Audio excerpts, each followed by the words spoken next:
গোপালগঞ্জ এনসিপির পথসভায় হামলা একটি অশনি সংকেত। পুলিশের উপস্থিতিতে কিভাবে নিষিদ্ধ সংগঠন ছাত্রলীগ এমন বর্বর হামলা চালাতে পারে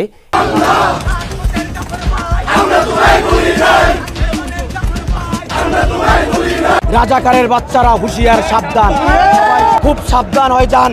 আমরা যদি রাস্তায় নামি তাহলে পালানোর জায়গা পাবেন না। সে ভয়ঙ্কর যে সে সবচেয়ে যে কতগুলো আব্দুল্লাহ জামাত শিবির করে।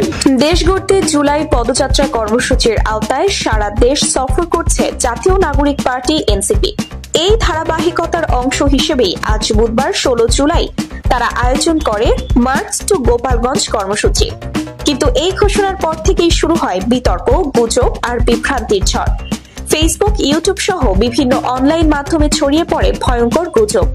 এনসিপির নেতাকর্মীরা নাকি গোপালগঞ্জে গিয়ে বঙ্গবন্ধু শেখ মুজিবুর রহমানের কবর ভেঙে ফেলবে।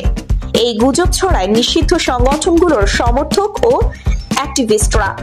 তারা নানা ফেক ভিডিও, ম্যানিপুলেটেড পোস্ট ছড়িয়ে পরিস্থিতিকে উত্তপ্ত করে তোলে। গুঞ্জনটা এমন পর্যায়ে পৌঁছেছে যে গোপালগঞ্জে বঙ্গবন্ধু শেখ মুজিবুর রহমানের বাড়ি রয়েছে, বঙ্গবন্ধু শেখ মুজিবুর রহমানের কবরস্থান রয়েছে, শেখ হাসিনার অনেক কিছু রয়েছে, সেগুলো কি ধ্বংসস্তূপে পরিণত করবে কিনা। আজ এনসিপির নেতাকর্মীরা যখন গোপালগঞ্জে পৌঁছান, ঠিক তখনই অতর্কিত হামলা চালায় নিষিদ্ধ সংগঠনের সদস্য ও তাদের সমর্থকেরা। পথে পথে বাধা, ইট পাটকেল, এমনকি এনসিপির বেশ কয়েকজন কর্মী গুরুতর আহত হন। সৃষ্ট পরিস্থিতিতে গোপালগঞ্জে ছড়িয়ে পড়ে চরম উত্তেজনা ও থমথমে পরিবেশ। এই হামলার তীব্র নিন্দা জানাই এবং দোষীদের কঠিন শাস্তি চাই। এই ন্যাক্কারজনক ঘটনার নিন্দা জানিয়েছেন স্বরাষ্ট্র উপদেষ্টা। তিনি বলেন, এরকম ধরনের ঘটনা যারা ঘটাতে চেষ্টা করবে তাদের কাউরই কোনো ছাড় দেওয়া হবে না। এটার সংখ্যা কিন্তু আল্লাহ দিলে অনেক আপনাদের সহযোগিতা কমে আসছে, এটা আস্তে আস্তে দেখবেন এটা কমে যাবে। তবে এখন যারা এইটা দুই একটা ঘটনা ঘটার চেষ্টা করবে তাদের কাউরই ছাড় দেওয়া হবে না। গোপালগঞ্জ জেলা পুলিশের পক্ষ থেকে জানানো হয়েছে, সার্বিক পরিস্থিতি নিয়ন্ত্রণে রয়েছে। গুজবে কান না দেওয়ার অনুরোধ জানাচ্ছি। দোষীদের শনাক্ত করে আইনগত ব্যবস্থা নেওয়া হচ্ছে। তবে সবচেয়ে বড় উদ্বেগজনক বিষয় হলো, এই সহিংস হামলার পর নিষিদ্ধ ঘোষিত একটি রাজনৈতিক দলের নেতাকর্মীরা উল্লাসে ফেটে পড়েন।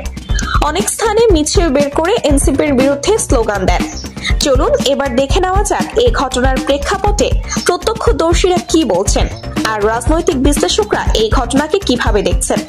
আমার মনে হয় সার্জিস আলম যেহেতু অন্য একটা দলের, এখন রাজনৈতিক দলের, আমার যতটুকু স্বল্প জ্ঞানে মনে হয়েছে যে তারা পরিকল্পিতভাবে হয়তো সার্জিস আলমের উপর হামলা করতে গিয়েছে, এই জন্য বাধাদান করেছি।